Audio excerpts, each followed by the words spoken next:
Printing in Excel often looks perfect on screen, but messy on paper. Today, I'll show you exactly how to control page size margins, scaling headers, and page breaks step by step. Open the workbook called Advanced Printing Technique and follow me sheet by sheet. If you try to print this sheet, you will notice the table is wider than one page. If we print now, the right side will jump to a second page. So how to fix this? Step 1, Orientation. Go to the Page Layout tab. Click Orientation, choose Landscape. Landscape gives more room left to right. Let's try to print to see how this will affect printing. This is better actually, but still in 2 pages. And this will bring us to step 2. But first, make sure to pick a right size that fit with your paper. Still on Page Layout, click Size, pick A4 or letter to match your real paper. If the wrong size is chosen, columns may get cut off. Step 2, Margins. Click Margins. Try Narrow to fit more. Then click Margins and choose Custom Margins.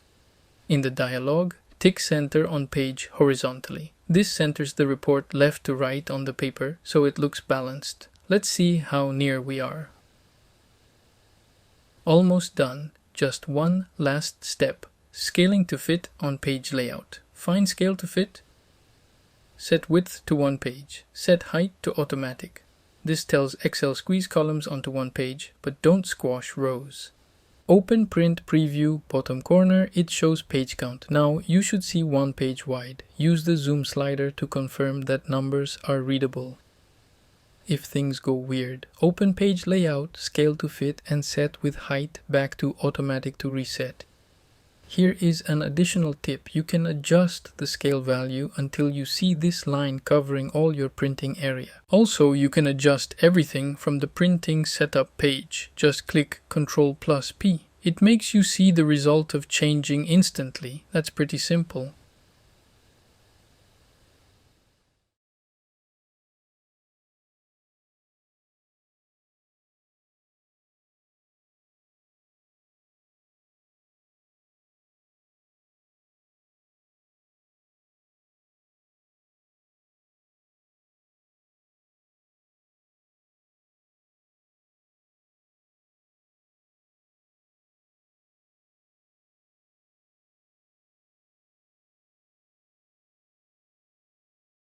Sheet 2, long list. We have hundreds of rows. We don't want to print everything. Also, there is a lot of blank pages. We don't want to print them. We just need the first 100 rows, and we want the header row on every page, not on only the first page as you see here. Let's see how we can fix it. Select A1 to C100. Go to Page Layout. Click Print Area, choose Set Print Area. Now Excel will print only that selection. Step 2, repeat the column headers. Go to Page Layout, then click Print Titles. In rows, to repeat at top, click in the box. Then highlights the first row 1 on the sheet. That contains the header. It should show $1 to $1. That means all the row 1. Click OK. Now every printed page will show headings, employee department, and monthly salary. Say we want page 1 to end at row 25, so it should be 4 pages, but we have here only 3 pages because there are more than 25 rows in the first page. So how are we going to make it? First, go to View, then choose Page Break Preview.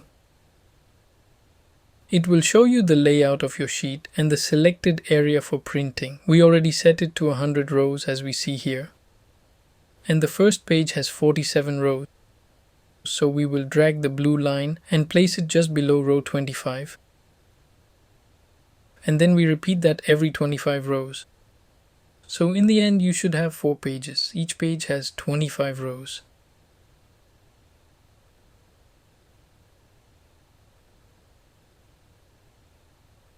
Now let's confirm it. The final sheet, we have 4 pages, each has 25 rows with the header that's professional, clean, and easy to read. Sheet 3, Report with Headers. This sheet shows 36 months of data. It's both wide and long. Here you'll practice page breaks. Go to View, then Page Break Preview. Blue lines show where Excel will split pages. Drag the lines to control exactly what fits. For example, drag so each page shows 1 year of data. Page 2 shows year 2, and page 3 shows year 3. This is how you control the reader's view instead of letting Excel decide what to show.